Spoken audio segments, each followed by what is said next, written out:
easier to say I'm going to make more money than it is to say I really don't like working here. I really have not liked working here. That's hard to say. It's really hard to say.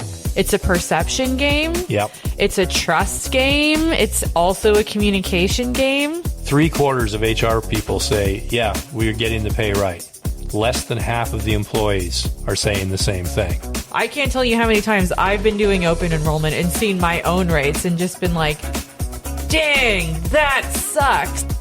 Welcome to Primal HR. Real people, real talk, real HR. The human side of work from the people who live it every day. Here are your hosts, longtime HR leader Terry Smith and People First strategist Leslie Lulham. Hi, everyone. Welcome to Primal HR Podcast. I am Leslie, People Operations Strategist, and I am joined by my amazing co-host, Terry. And today, we are going to be talking about a hot button issue, compensation. So let's start with this. There's a thought out there, a belief, that people join companies and people leave companies because of pay. Not so. Not even close. Why do employees leave companies, Terry? Employees leave companies for a million reasons. Comp is like number 922. And what I mean by that is that there are lots of things that roll up to a person's decision to leave a company. And they all have to do with the work environment, how they're valued, and how they're treated. Yep. And as we talked about in our exit interview discussion a few episodes ago, people will tell you that they're moving on to a new company because they got a better deal, better pay, more money. And sure, don't misunderstand me. That's part of it. But that's what they'll tell you in exit interviews because it's the safe thing to say. Yep. And not only is it safe to say, well, gee, I'm making more money, and it's not about the fact that my manager is a jerk and that the team I work on is a bunch of idiots and blah, blah, blah. I'm getting more money. Much safer to say that.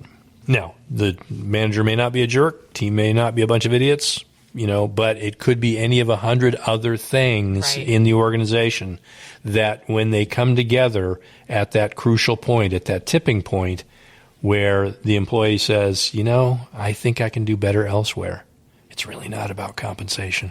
You hear people say people don't quit companies, they quit managers. Yeah, they do. I think there's a lot of truth to that. I think there's also a lot of truth in the notion that even if they have a pretty good manager, but the company itself is just a mess of one sort or another, that they're going to try and say either, look, help me out here, or I'll see you later. Yeah. And even if they have really great managers, and if the company's really that much of a mess, the manager probably isn't that good either. Right. But that's just me. True. That's true. But at the end of the day, it's easier to say I'm going to make more money than it is to say I really don't like working here. I really have not liked working here. That's hard to say. It's really hard to say. And so comp is the air cover for that, in any kind of conversation. When I'm going to join a new company, why are you joining the new company? Well, because I'm getting a better deal, right? It'd be interesting. There's no way we could collect this data unless we compared, followed someone through their career journey. Yeah. But you're leaving a company because you're going somewhere with better pay. When you're interviewing with company B and they say, why are you leaving your previous job? You rarely hear on the recruiting side because the pay was bad. You usually hear, at least in my experience, there was a difference in culture. I had blah, blah, blah, blah, blah. But it usually doesn't. Also no one on a job interview is always going to bring it up to pay because it's very delicate in the recruiting process. True. But what people say on the way out and then what they tell other people about why they're leaving.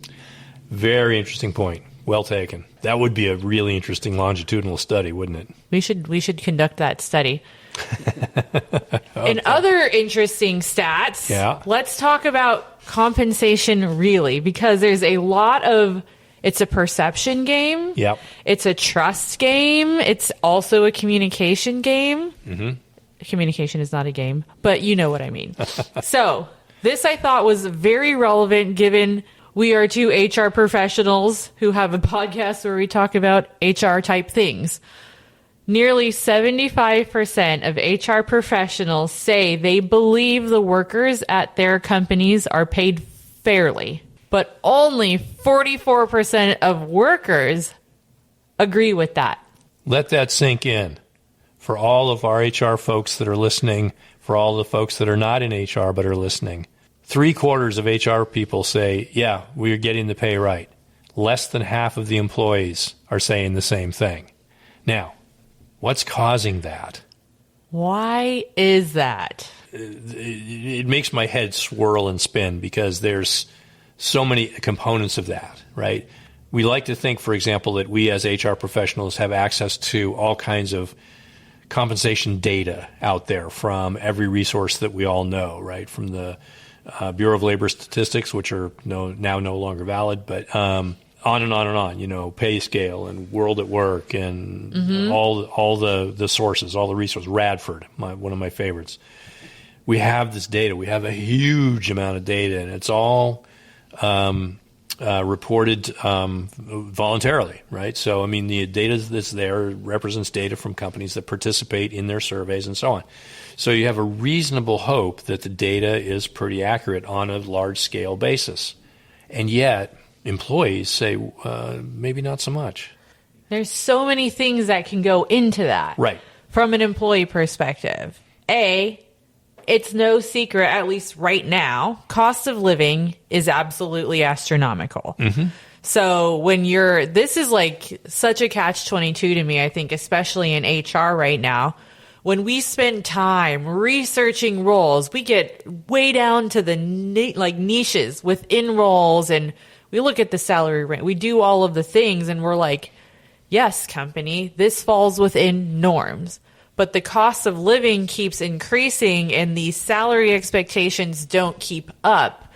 That could be a huge cause for workers to say, no, this isn't a fair wage. Right. What did the individual in our hot take about the warehouse episode say? Pay us a living wage. Pay us a living wage. So that's a part of it. Mm-hmm. There's also, I have seen this more with newer to the workforce people who are expecting these wild raises every 6 months, and it's just not realistic for most companies. And I've had to have that conversation. I mean, I've had to ask people, maybe tell people perhaps, listen, you can't ping me every single day about a raise until you get one. Yeah. I will let you know, when the powers that be decide on it, but there could be a just differing in what they think is normal in a job market. And you can put all of this together too. And that stat, I don't have it right in front of me. It applies to HR. Senior HR leaders typically expect to be making 30 to 40K than they are in a corporate environment. 30 to 40K more. Yeah. I would say the typical based on this article for a more senior HR person, of course, it's going to be dependent on location. I'm going to asterisk it with all of that, 130 to 150K a year. Mm-hmm. And they're getting paid in 90,000. Mm-hmm. That is a huge disconnect. Yeah. And so hey, everybody, it affects us too in HR. I have done my own salary research and been that's what the work I do is valued at? No way. Yeah. No way. And so it affects everybody. We're not Terry and I aren't immune to it either. True. But it is interesting. And then what do you do as HR when you see that the company is paying outside of the range and they're sitting there trying to convince their employees, no, you're making really good money, and they're not? Well, it's a long-term problem in compensation in terms of just where the market is versus where salary budgets are in organizations. And it's a known conundrum. It's we know, for example, that this particular community of people typically based on our data make this much money annually, right? But the market is moving so much faster because of the competitiveness of certain fields that data becomes outdated very, very quickly. Yeah. And then you wind up with the problem of having to compete in the marketplace for, salary X when your incumbents are at salary X minus 1. Right. So you have that dynamic to deal with as well, because as long as you're continuing to hire in a competitive environment where the roles that you're hiring for are accelerating so quickly and you're not able to keep up, and there's just some basic realities around being able to keep up with that pace, right? And being able to tell the story internally. I was reading this morning about a classification of engineer. I'm going to get this wrong, but something like customer deployed engineer is a new. It's not a new role, but it's a new phrase, and it's the phrase is being pushed out by Palantir. It's kind of their new, super engineer that is customer facing and engaging with customers in terms of how they're using our product, so that and they have a deep enough understanding of the code of the product, so that if the customer's needs are deviating from the way the product is developed, well, we can use the data that our customer deployed engineer is gathering to be able to update the information. They started quoting some of the salary ranges for some of these CDE folk. They're ridiculous. It's off the dial, and the challenge is that there are probably other people inside that organization that see it and go, wait a minute, I'm not making that money. Right. Now, they may have simply said, okay, well, this is a role. You're all in this role, right? We know that. We know the work you're doing, so we're going to all move you all to that level. Okay, that might make some sense, but now you have to look at it from the standpoint of what is the impact on the rest of the organization when you've got one community of people making ridiculous money because of the work they do, and the rest of us all do also very important work, maybe related to that work, may not be, but how do you sort of justify that internal Communication. Didn't we talk about that? Oh, you should go listen to our last episode. One thing, relating to communication about compensation, is there is a layer of visibility that I don't think most employees have into how much is actually included in their compensation package. Yes. 46% of companies, or I should say only 46% of companies, provide a total reward statement to their workers. And this is the planet I live on as HR. I have never seen one of those provided to. I've worked at companies that don't want to provide that information. Anywho's. Maybe don't put that in there. But it's rarer in my scope of HR to see something like that. But I have been aware of those types of things. And I remember the first time I was a manager for a little while at this point, and we were kind of doing a review team comp type of a situation. And for the first time, I learned what else goes into compensation, and I didn't think about it. Medical, dental, vision, 401k matching. This is when we were still working in offices. How much does it cost for my desk to be in this office per square foot of real estate? There's that cost factored in. Commuter benefits, lunch, all of these things that as an employee you just view of as a perk. They cost dollars. And I learned in that exercise that my salary was only 40% of what the company paid in total for me to work there. Yep.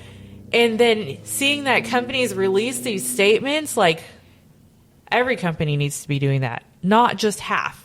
You really see what your total value is as an employee. Those numbers, they're not small numbers. Well, it's true. And it's one of the remarkable things about what happens in an exit interview when an employee is presented with, the COBRA. That's what I'm COBRA is so painful. COBRA is very painful. What people don't realize about COBRA, though, is that COBRA reflects the actual cost of medical, dental, vision, et cetera, that the company is incurring. And one of the reasons that in the company I worked with that we started doing total rewards statements was because we wanted people to understand that cost factor, that, look, you don't have to pay any costs for your medical, no premiums or anything like that, because we're paying all that. This is how much it costs. Right. And so rather than make that sticker shock at the end of the engagement, let's put it up front. Let's let people know, let's give them the opportunity to understand that, because that is compensation. It may be non-financial compensation, but it is compensation. All of the things that you've listed and then some, it's all comp. And so part of the exercise in doing total rewards, and I can't imagine why an organization wouldn't want people to know what their total rewards package looks like. One of the reasons that you do that is so that they gain an appreciation of how much it costs to hire you. I think of myself, being, a sole proprietor, just me, an individual, as the only individual on my benefits plan. Solopreneur. But companies, when you have 4 dependents on you and you look at those as HR, we can see what those premiums add up to. And we could probably do a whole episode on benefits admin and the lovely, most wonderful time of the year, also known as open enrollment season. But I was looking at, this is a little bit of a tangent, but it's sort of related to compensation. As HR people, we do not have control over healthcare premium, whether they're going up, down, sideways, under the bridge, over the bridge, or whatever. I can't tell you how many times I've been doing open enrollment and seen my own rates and just been like, dang, that sucks. And then knowing, okay, we're going to be sharing this information with others on their team who have dependents. And I'm sitting there looking at these numbers and I'm like, this is absolutely insane. Yeah. Their premiums are going up. The amount it costs in total is going up. And it's important for them to see that, because even if when it hurts your own wallet, if your company does have a percentage that you pay, it's usually, the company is usually paying more. Oh, yeah, for sure. And especially for companies who cover 100% of benefits for the dependents. Wow. That's a lot. That's a lot. So compensation, right? It's very nuanced. There are a lot of things that affect it, from the economy, what's being reported, benefits. Always consider how much your benefits cost. And companies should and can be doing a better job making this information available. 100%. It's so valuable for employees to understand what all those costs are so that they can appreciate, the effort that the company's going through on their behalf. Right. So, cool. Thank you. Thank you. No, thank you. I love talking about HR stuff with you. And before we wrap up this episode, I would like to extend a special thank you to Tim, our wonderful producer who wrangles the chaos that is Terry and I talking about HR and make sure we know what's going on, and just does a fantastic job editing these episodes for us. And he's the producer with the most. It doesn't have the ring of host with the most. I'm going to have to work on that. Yeah. Well, thank you, Tim. Thank you, Leslie. More episodes to come, friends. We have a special program that we just want to give you a hint of. We have a special guest joining us for the first time, and we'll get more information out to you as it develops, but look for a new drop with a whole new look and feel. It's going to be so good. It's going to be awesome. You've been listening to Primal HR. Follow us wherever you get your podcasts. Join the conversation on LinkedIn, Instagram, and Facebook at Primal HR Podcast. Show notes and more at primalhrpodcast.com. Got a topic or want to join us on the show? Reach out. Our email is hello@primalhrpodcast.com. We'll see you next time.